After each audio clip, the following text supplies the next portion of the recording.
जय हिंद। हमने पार्ट 1 में आज का सेट 4 है, 5th है, उसका पार्ट 1 आधा रहा, पार्ट 2 देखिए। लार्जेस्ट पेनिसुलर रिवर गोदावरी है, दक्षिण गंगा भी बोलते हैं, वृद्ध गंगा भी बोलते हैं। Second largest peninsular river Kaveri आती है। और फादर ऑफ स्वदेशी मूवमेंट कौन थे? बहुत रिवीज देख लीजिए, हाईलाइट जिन बच्चों ने नहीं किया। फादर स्वदेशी मूवमेंट बहुत सारे लोग थे। 1905 में जब पार्टीशन हुई बंगाल की, गोपाल कृष्ण गोखले प्रेसिडेंट थे, किसके? इंडियन नेशनल कांग्रेस के। दादा भाई नौरोजी, गोपाल कृष्ण गोखले, महादेवी गोविंद रानडे, बाल गंगाधर तिलक, ये सारे क्या है? फादर ऑफ स्वदेशी मूवमेंट।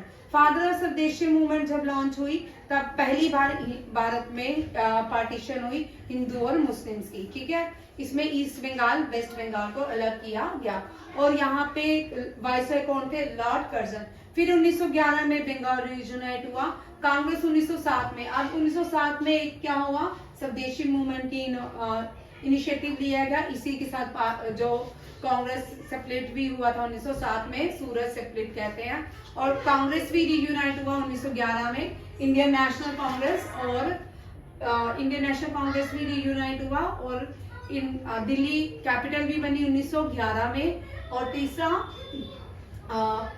इंडियन नेशनल कांग्रेस फिर से यूनाइट हो गया।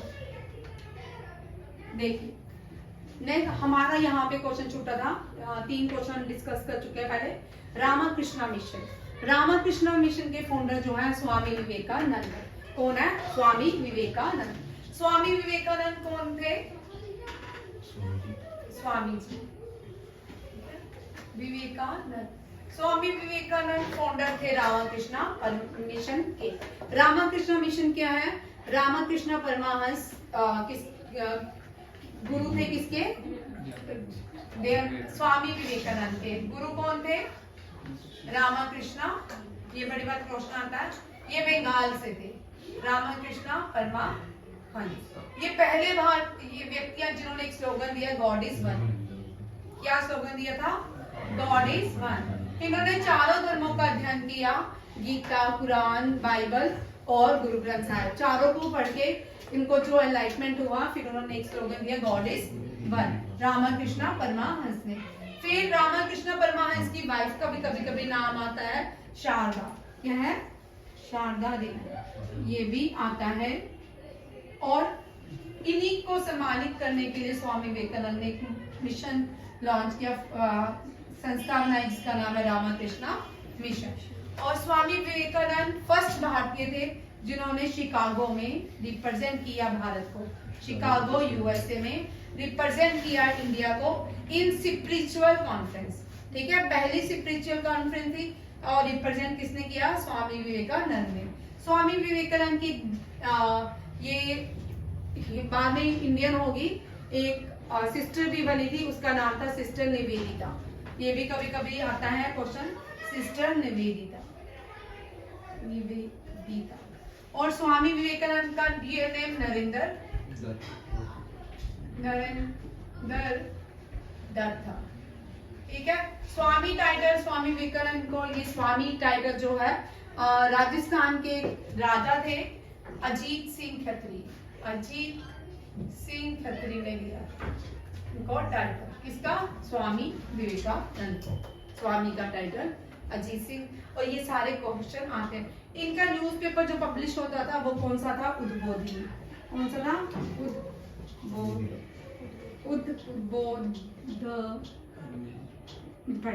उद्बोधनी, देख लेना, उद्बोधनी, ठीक है। ये इनका, मैंने उल्टा लिख लिया,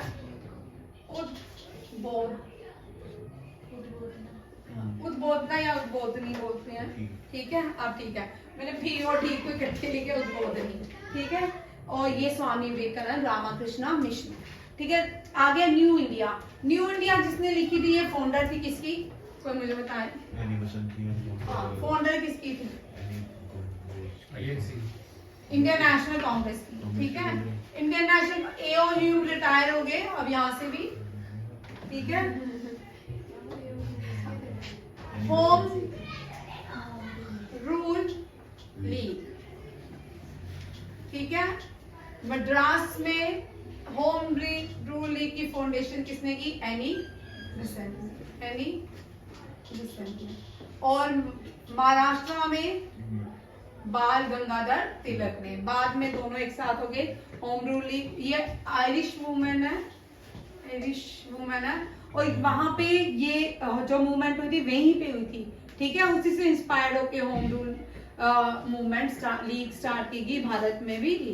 एनी बेसेंट जो है फर्स्ट प्रेसिडेंट है इंडियन नेशनल कांग्रेस की, वुमेन प्रेसिडेंट है इंडियन नेशनल कांग्रेस की। और ये इन्होंने एक बुक लिखी है न्यू इंडिया, किसने लिखी है? एनी बेसेंट ने।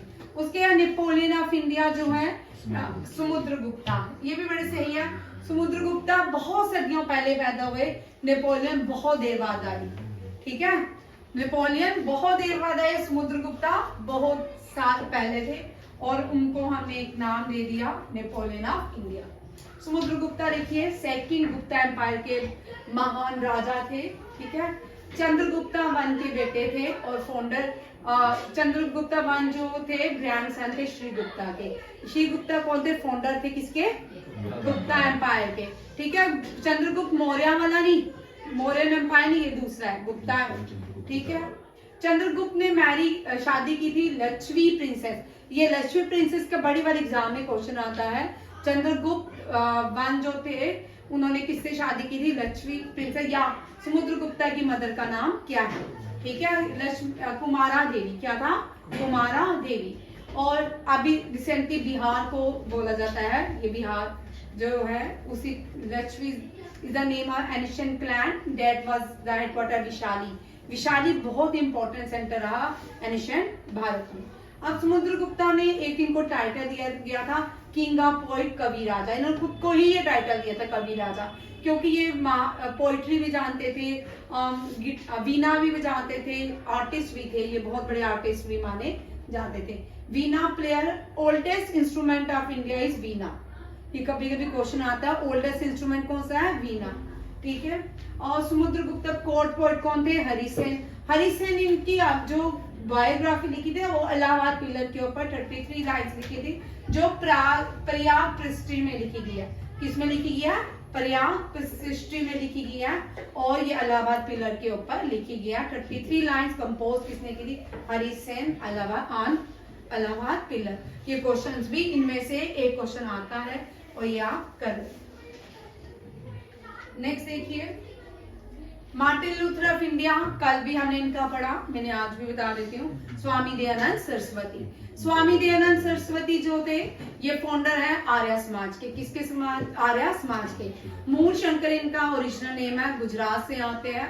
और स्वामी दयानंद सरस्वती की अभी मैंने आपको टेस्ट में भी क्वेश्चन डाला था, इनकी बुक का नाम है सत्यार्थ प्रकाश, 1000 बार बोला है। और इनका स्लोगन जो है बैक टू वेदास। ये मतलब कंटिन्यूसली क्वेश्चन आते हैं, हर एक एग्जाम में रहते हैं। और स्वामी विवेकानंद ने आर्य समाज की स्थापना महाराष्ट्र बॉम्बे में की, और पहला डीएवी स्कूल लाहौर में खुला, ठीक है। दयानंद एंग्लो वैदिक स्कूल जो पहला है वो लाहौर में खोला गया। कहाँ खोला गया? लाहौर में। इसीलिए जब पार्टीशन हुई थी, आर्य समाज का ज्यादातर इन्फ्लुएंस जो रहा वो इस तरफ नॉर्थ पाकिस्तान, लाहौर, मीरपुर, कोटली, इस तरफ के लोगों में ज्यादा देखने को मिलता है। नेक्स्ट देखिए, इंडियन ओपिनियन। इंडियन ओपिनियन हम सबको पता है गांधी जी का न्यूज पेपर है। गांधी जी जब अफ्रीका में रहते थे वहां से एक न्यूज पेपर पब्लिश करते थे जिसका नाम था इंडियन ओपिनियन। गांधी जी के बहुत सारे, यंग इंडिया भी गांधी जी का है, यंग इंडिया इंडिया से पब्लिश करते थे, हरिजन भी गांधी जी का, वो भी इंडिया से पब्लिश करते थे। थैंक यू, जय हिंद।